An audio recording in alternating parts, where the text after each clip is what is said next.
Good morning. It is 9 a.m., 43 degrees on this Thursday. Thanks for joining us here on Daybreak. I'm Melissa Holmes, and we are reflecting on one of the deadliest tragedies in the city of Buffalo. It has been exactly 4 years since the racially motivated Tops mass shooting at the Tops on Jefferson Avenue. 10 people, all of whom were Black, were killed that day. And we do want to take a moment to read their names and respect their lives and their legacies. Catherine Massey, Hayward Patterson, Celestine Cheney, Andre McNeil, Margus Morrison, Pearl Young, Geraldine Talley, Roberta Drury, Ruth Whitfield, and Aaron Salter Jr. And the loss of those lives has brought a great deal of pain and grief to the Western New York community, but it's also inspired people to come together and grow stronger from it.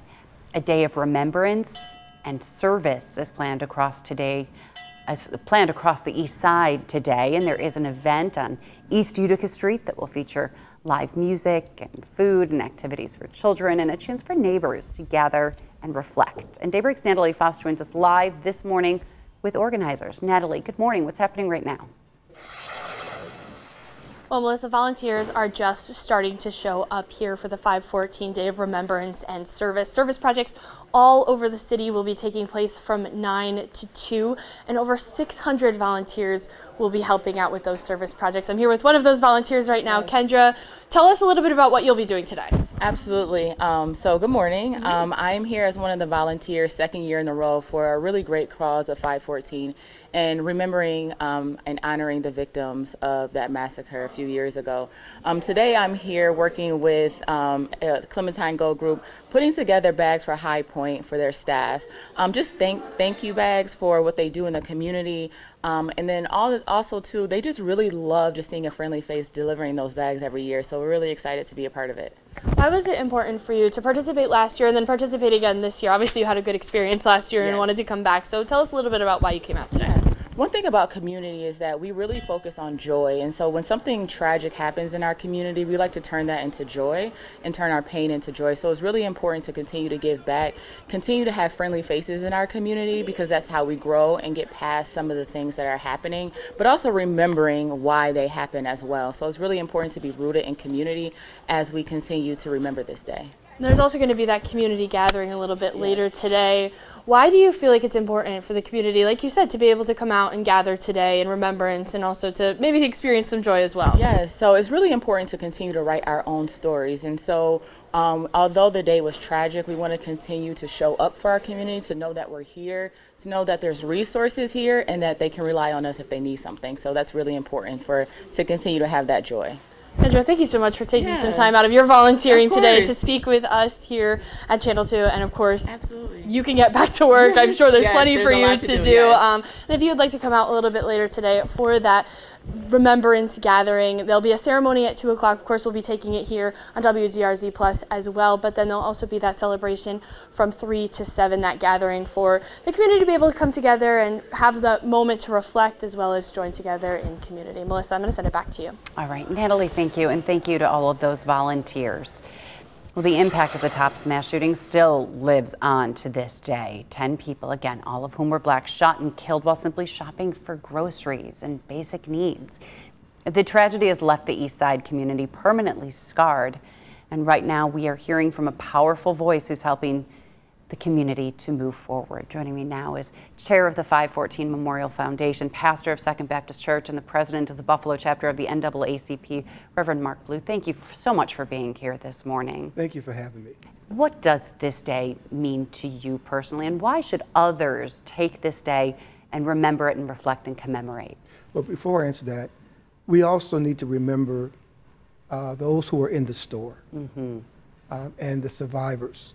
It's very important. Sometimes it gets lost, but we want to make sure that we're taking care of the whole community, and the families and those who are surviving are part of that economy that we need to continue to keep in the forefront. To me, this is not only a day of remembrance, but a day of hope. We, as a race of people, have been given a bad scene in which people don't expect us to rise above. And we're here today sharing in this moment to let people know that although this came to our community, it did not define our community. Our community is resilient. Our community doesn't like what happened, but we learned how to make eggs with scrambled eggs. We know how to make orange juice out of oranges. We are that type of people that will not let anything prevent us from going forward. If you notice, again, and I say this every time, we did not have one instance of violence after this tragic incident of this racist that came into our community. Not one car was flipped, not one window was broken, but what happened was the community rallied around together. And I will continue to say this message that racism is learned behavior. And if it's learned behavior, it can be unlearned. Our people, all of our people in our community and in our city and in the world needs to look at what happened and see what we can do to change it. And that's one of the things that it means to me. We need to be change agents to help our community continue to grow. And we did see so many acts of love and service immediately following that tragedy 4 years ago. Have you seen it continue, though? And has enough been done? What more needs to be done in order to get the East Side on a level playing field with the rest of Buffalo and Western New York? Because it really brought it really opened so many eyes to the disparity and the economic, the socioeconomic difficulties and differences that we are seeing on the East Side. What more needs to be done? Well, investment. Investment needs to be done. Housing, good housing needs to be done. Every area of the city should have the same economic sustainability as the other. The West Side, Hurdle, South Buffalo, all of them should be thriving in which they were. Jefferson was that mecca in which the African American community and other communities as well, because we need to remember that the Buffalo Bills played there. And they played there because of the opportunities that presented itself. And when disinvestment, when companies and businesses left that community, it created a void. But now, there's an opportunity. We see the more work being done on Jefferson. We're seeing that the Buffalo Urban League will be on Jefferson. People Inc. is on Jefferson. Those businesses that help other communities and help our community as well. The Memorial Healing Center will be on Jefferson and Best.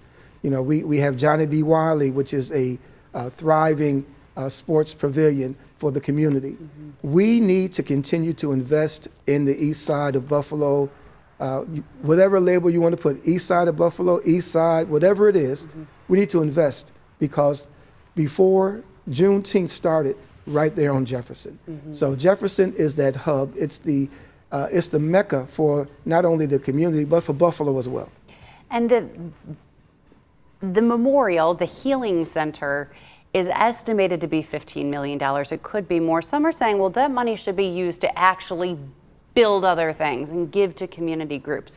But you're hoping that this is a healing center and is more than just a tourist attraction. This money will be invested in the right way. Absolutely. With this memorial that has yet to be built. Explain that to me a little bit. Well, one of the things that we will be doing, we will be collaborating with other agencies as well to bring those needed services to the Jefferson community.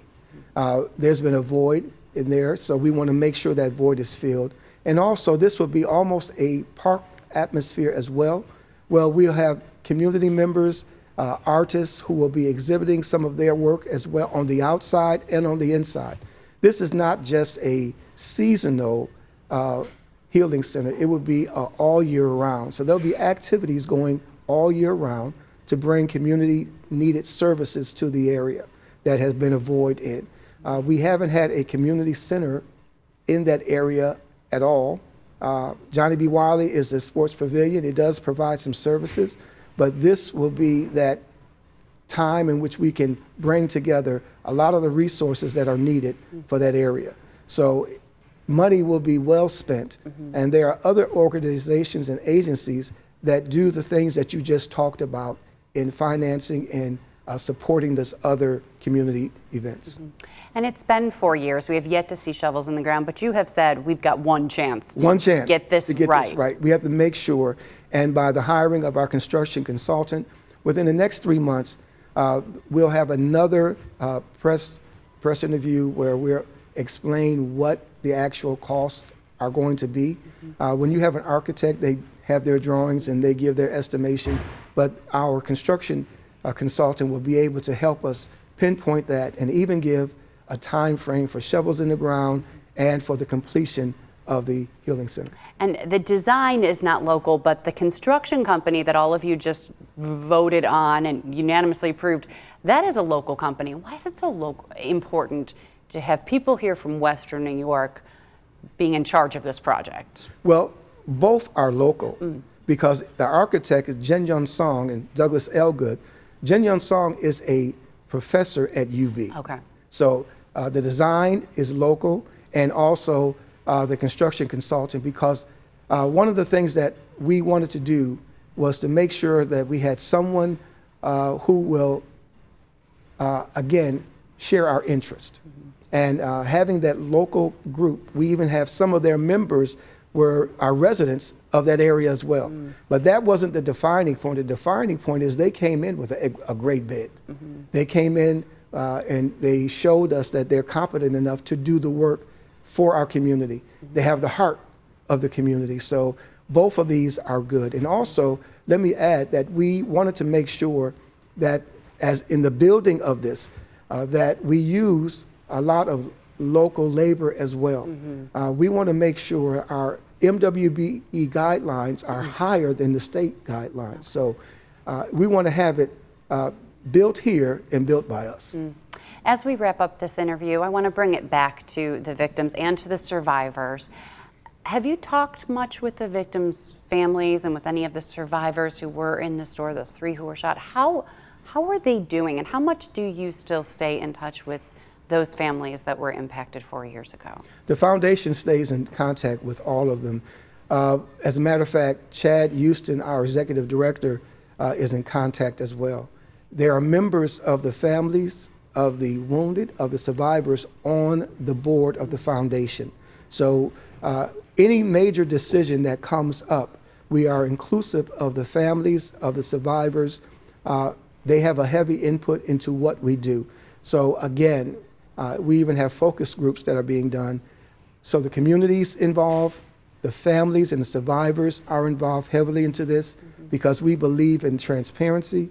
We believe in giving all of them an opportunity to have word into what we do, buy into what we do. Wonderful work being done, and we are so lucky to have you be a leader in not only with the Memorial Foundation, but also in our community and helping positive change happen as it is so desperately needed here. Reverend Mark Blue, thank you for joining us this morning. Thank you for having me. All right, stay with us. We will be right back after this.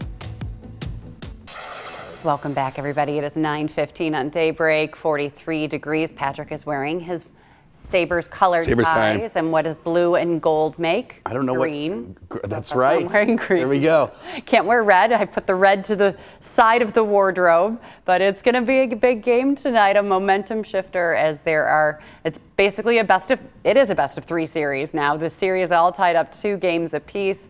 The game is at 7 p.m. tonight here at home. If there is a game 7, that'll be home as well. But we're lucky enough to be in this position because of a crazy game 4 in Montreal, 3-2 victory. Zach Benson had that game winner on his birthday. Ukko-Pekka Luukkonen did really well in net.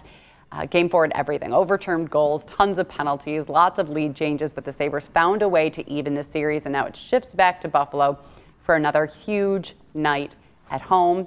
We're hoping the commentating can also be a little bit better this time. Maybe they've heard some of the negativity coming from Buffalo about the negativity on their end. Did you see the Buffalo Sabres post a video of little kids saying Ukko-Pekka-Luukkonen. And the broadcasters couldn't. Because the broadcasters couldn't. And so if you haven't gone on Sabres social media, you've got to watch this video. It's hysterical. And they said it's not that hard, Ukko-Pekka-Luukkonen. No, and as a broadcaster, take the time. It's playoffs. It's round 2. Yeah. You've had time to. You wouldn't hear Jim Nantz or Mike Tirico or any of these guys mispronouncing names in other sports. So get it right, right? And also, it just seemed, we can't prove this, but it just seemed like they were favoring a certain team, the broadcasters. And even when they suggested that Rasmus Dahlin purposely opened up an old wound on his lip so that he could draw blood and draw a longer penalty, it's just ridiculous. So that was very frustrating. But Sabres fans are collecting themselves again to prepare for tonight. There's the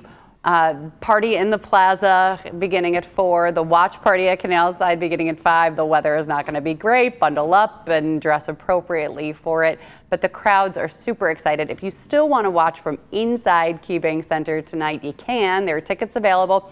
They're actually not as expensive as tickets that we've seen. $234 is the lowest price we're seeing right here on Ticketmaster this morning in the 300 levels. 100 level ranging from about $400 to over $1,000 a ticket. I would suspect that people might be expecting a Game 7, so they might not want to go to 5 because they'd want to see them wrap it up at Game 7. But if they win tonight, they could wrap it up in Game 6. That's in Montreal, but there's going to be a really cool watch party inside KeyBank Center for the first time. That'll be happening on Saturday, 8 p.m., late game. But there are $5 tickets available right now that will get you in the door. General admission seating, so you can sit anywhere you want in the arena. Concessions will be open. There's going to be face painting and airbrush tattoos for kids in the lobby. There are going to be games and activities happening throughout the game. Reduced price concessions from what I'm hearing also. So that's all for $5 a ticket.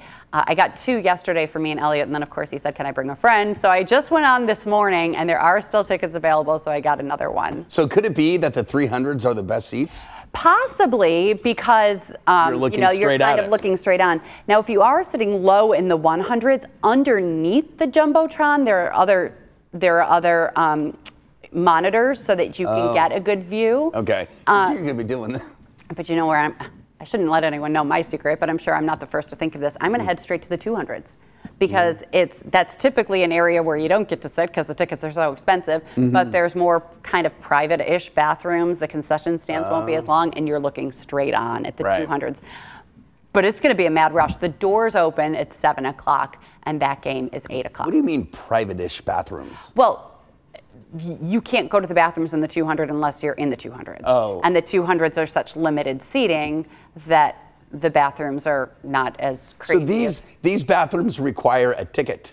Yes, they're not the suite bathrooms. Those are even fancier. Oh, that's got heated seats. You got the whole deal. Yeah, but I think this is a great opportunity because you know me, I've been complaining since the very beginning. Where do I take my kid to watch the game if I don't want to go to a bar with him and if I want to be in that playoff atmosphere? And so I think it's great that they're having this watch party for Game 6. But if there is a Game 7, that'll be back here. And fortunately, the weather is going to be great. We have not had a really nice day for Party in the Plaza and outdoor watch party. So that'll be really cool for a Game 7 here on Monday. Yeah, I read today that the Canadiens are 4-0 after a loss this playoff season. Oh. So after they've lost, every following game they've won.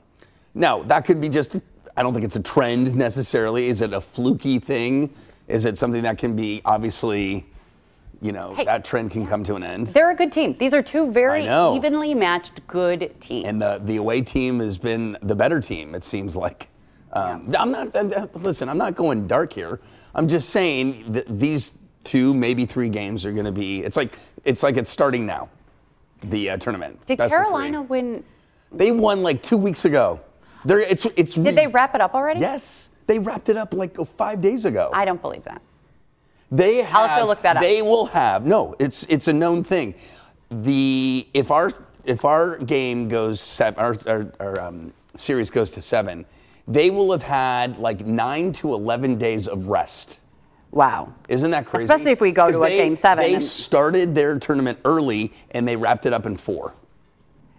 They did wrap it up in 4. Yep. Wow. And remember, they started their series before round one even finished. Sorry, I'm looking this up. They wrapped it up on the 9th? Yes, that's what What? I'm saying. It's like a week ago. Where was I? Are you? Yeah, that's Well, that's not fair. That's why the scheduling got so crazy. Okay. They're gonna have, it's unfair. They're gonna have like 10 days off of rest. Okay, but maybe that's too much. Right, it could be. Well, yeah, you might get out of that zone, that playoff zone. Yeah. You've kind of, I mean, that's 10 days. Right. It's crazy. But it would be nice for the Sabres to have a little bit more of a break if they have to go through Game 7 and then immediately turn around. So Game 7 would be Monday, which Monday. means the series would start on Wednesday. So Monday is what's Monday? What day of the week? I mean, what's the date on Monday? I don't know. Today's the 14th. 14th, 15th, it'd be 18th. Yeah. And that would be May 20th. That means their last game was May 9th. Their next game is May 20th. That's 11 days That's a lot. of rest. Yeah. Whereas the other team has a day and a half. Okay, we got to get there first, though. So Sorry, just doesn't seem right. there's nothing we can do about it. We just need to be happy that we are in this place right now. Right. Yeah, May 14th, going into Game 5 of the playoffs in the second round. Sabres fans should be very happy, especially from where we started and where we were in December. So it's come quite a long way. All right, we're going to talk Bills. Schedule release day coming up right after the break. What do we know about some holiday games? Stay with us. All right, it is like Christmas Day for football fans in Bills Mafia. It is schedule release day at 8 p.m., smack in the middle of the Sabres game. Only one game has officially been confirmed by the Bills so far, and that is Week 2, the home opener at the brand new Highmark Stadium. Thursday night game, 8:20 against the Lions on Thursday night football of Week 2. So we know Week 1 is going to be an away game. But the rest of the 2026 schedule will be released tonight at 8 p.m., giving fans a first full look at the entire schedule, start planning their road trips. But it seems that there's been a few leaks that you can almost confirm. Right. The one Especially that Thanksgiving. Exactly. This one seems pretty much confirmed. It came in with NFL insider Jordan Schultz, and then lots of others have kind of confirmed it as well, but the Bills haven't, by the way. But it's that the Bills will be playing on Thanksgiving night here at home, 8:20 primetime game on NBC. How many Thanksgiving dinners are going to be a tailgate situation?